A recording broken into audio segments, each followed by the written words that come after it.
మీ పెళ్లి ఎన్నేళ్ళైంది? 2 ఏళ్ళైంది. మరి 2 ఏళ్లలోనే విడాకులు కావాలని కోర్టులో కేసులు వేశావు. నా భర్త వేరే అమ్మాయితో తిరుగుతున్నాడు. అందుకని వదిలేస్తున్నావా? అవును. నిన్ను బాగా చూసుకోడు అనమాట. చాలా బాగా చూసుకుంటాడు. తాగొచ్చి గొడవ చేసావురా? చేసేవాడు. నువ్వేదైనా నాకు అడిగినా, నీకు నచ్చిన చీర అడిగినా కొనిపెట్టరా? అన్నీ కొనిపెట్టేవాడు. నీ భర్త వేరే అమ్మాయితో తిరగడం తప్ప నీకు ఏ విషయంలోనూ లోటు చేయలేదు. అవును. ఎలుకలు కథ చూసావు కదా? టీవీలో చూశాను. సుఖ సంతోషాల విషయంలో ఎలుకలే రాంగ్ రూట్లో వెళ్తుంటాయి. మనుషులు లెక్క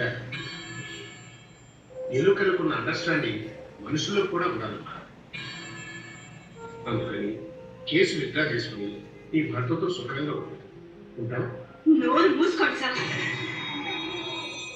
సిగ్గుండాలండి. మనుషులు చేసే కాపురాన్ని ఎలుకలతో పోలిస్తారా? ఎలుకలకి సిగ్గుండదు, వాటి కామన్ సెన్స్ ఉండదు. అవి బట్టలు లేకుండా జన్మ. ఏ మొగుడు పెళ్ళా కూడా బట్టలు లేకుండా ఎలుకల చేయరు. మీరు చేస్తారా? ఎలుకలకి, కుక్కలకి, పందులకి, పిల్లలకి మళ్ళా జ్ఞానం ఉండదండి. కాబట్టి ఎలా పడితే అలా ఎక్కడ పడితే అక్కడ పడి దొరుకుతున్నాయి.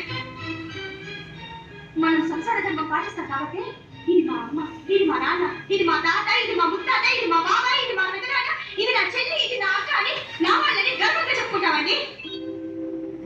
అలా కాకుండా ఈ ఎలుకల్లాగే మా అమ్మ కూడా నీతి లేకుండా తిరిగిందనుకోండి.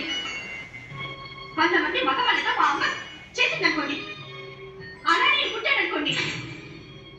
నేను ఎవరికి పుట్టానో ఎలా తెలుస్తుంది? ఎవడు నా బాబు ఎలా చెప్పగలను? నా మొగుడు తిరుగుతున్నాడు కదా అని నేను వాడి వస్తువులు మర్చిపోయి, కులం మతం మర్చిపోయి, సిగ్గు లేకుండా ఇలా కనిపించిన ప్రతి గుడి పంట తిరిగి కట్టు తెచ్చుకున్నాను అనుకోండి.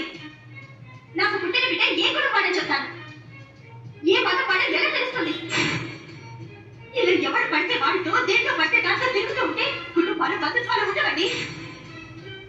ఇలా ప్రపంచం మొత్తం పెద్ద వ్యభిచారం అయిపోతుంది. ఆచారాలు, సంప్రదాయాలు, విలువలు ఏమి ఉండవండి. అలా కాకుండా ఉండాలని కదండి పెళ్లిళ్ళు చేసుకుంటాం. ఇంకెప్పుడు మనిషిని ఎలుకలతో పోల్చుకుంటే